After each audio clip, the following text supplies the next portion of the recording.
Aurélien Masson, en préparant cette interview, je vous ai demandé de réfléchir aux romans et romans noirs, thrillers, écrivains qui ont été importants, voire fondateurs dans votre parcours de lecteur, d'éditeur et d'homme. C'est à vous. Quelle est votre bibliothèque mentale et votre panthéon littéraire? Alors, la bibliothèque mentale, elle évolue sans cesse. Hein. C'est-à-dire que j'ai fait un article j'ai écrit un petit texte dans Le Monde sur le désherbage des bibliothèques et comment les bibliothèques évoluent dans le temps. Donc, on va dire ce qui m'a marqué quand j'étais ado, parce qu'on parle de ces ambiances-là, c'est-à-dire que je pense qu'on a tous été marqués par ce qu'on a lu, entendu, vécu entre 15 et 23 ans, on va dire, avant qu'on devienne vraiment trop adulte et un peu lesté de plomb. Donc, ce qui m'a beaucoup marqué, d'abord c'est Céline, hein, Voyage au bout de la nuit, Mort à crédit, Guignol's Band.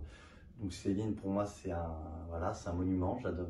Enfin, après, je vais pas faire d'analyse sur Céline parce que ça a déjà été fait par des gens 1000 fois plus intelligents que moi.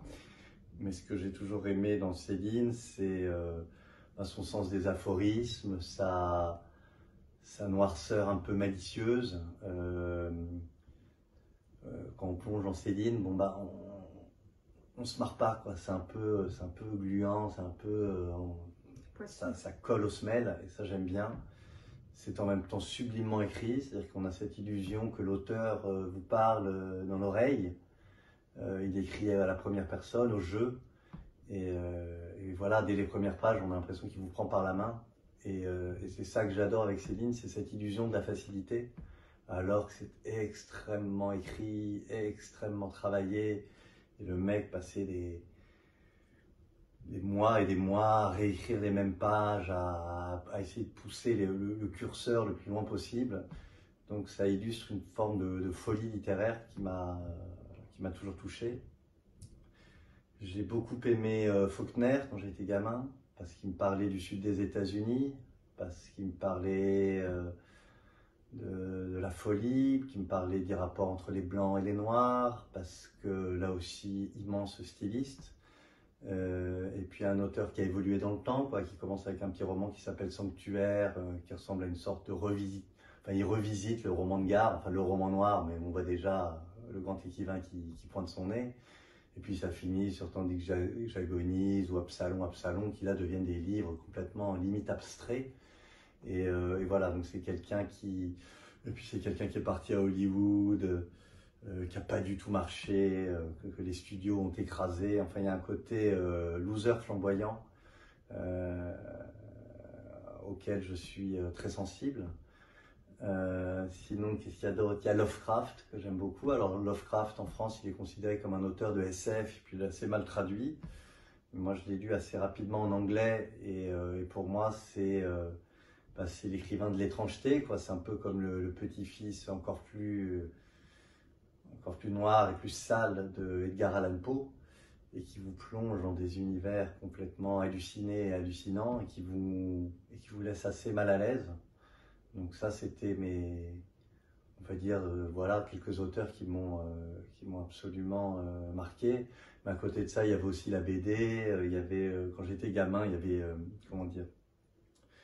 il y avait mon oncle qui avait toute une collection de pilotes, puis de harakiri.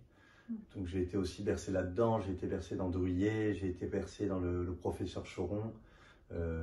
Harakiri, c'était du bourg bête et méchant. Et voilà, ça j'aime beaucoup. Donc il y avait ça, il y avait Pierre Desproges, il y avait toujours tout ce qui gratte et qui fait un peu, qui ripe. Voilà, c'est ça qui me faisait marrer.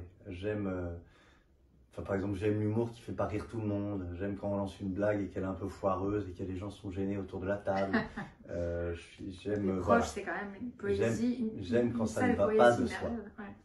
Ouais, mais parce que maintenant il a été bien reconnu, mais à l'époque, c'était pas obligatoirement ça. Il nous sortirait ça aujourd'hui. Voilà, c'est-à-dire que maintenant que les gens sont morts, on les a panthéonisés, mais à l'époque,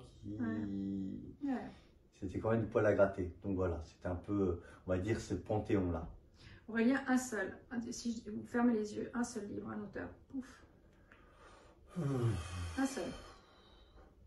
Si c'est un seul livre, c'est Voyage au bout de la nuit. C'est-à-dire que Voyage au bout de la nuit, quand je l'ai lu à 14 ans, je me suis dit, il y a quelque chose de, voilà, quelque chose de fantastique là-dedans. C'est-à-dire c'est un livre que j'ai lu, relu, que je lis tous les deux, je sais pas, 4-5 ans. et j'y retourne toujours avec autant de plaisir. C'est sûrement pas le meilleur livre de Céline, hein. Il y en a d'autres qui me touchent le plus, mais c'est voilà, c'est son premier roman. Et puis comme je vous dis, quoi, cette sorte de traversée du XXe siècle, il y a un côté roman picaresque, on va en Afrique, on va aux États-Unis, on va dans la banlieue, c'est un grand voyage. Et puis ce jeu, quoi, cette manière d'avoir l'illusion que l'auteur vous parle à l'oreille, quoi. Donc sans hésiter, je mettrai ce livre. Merci.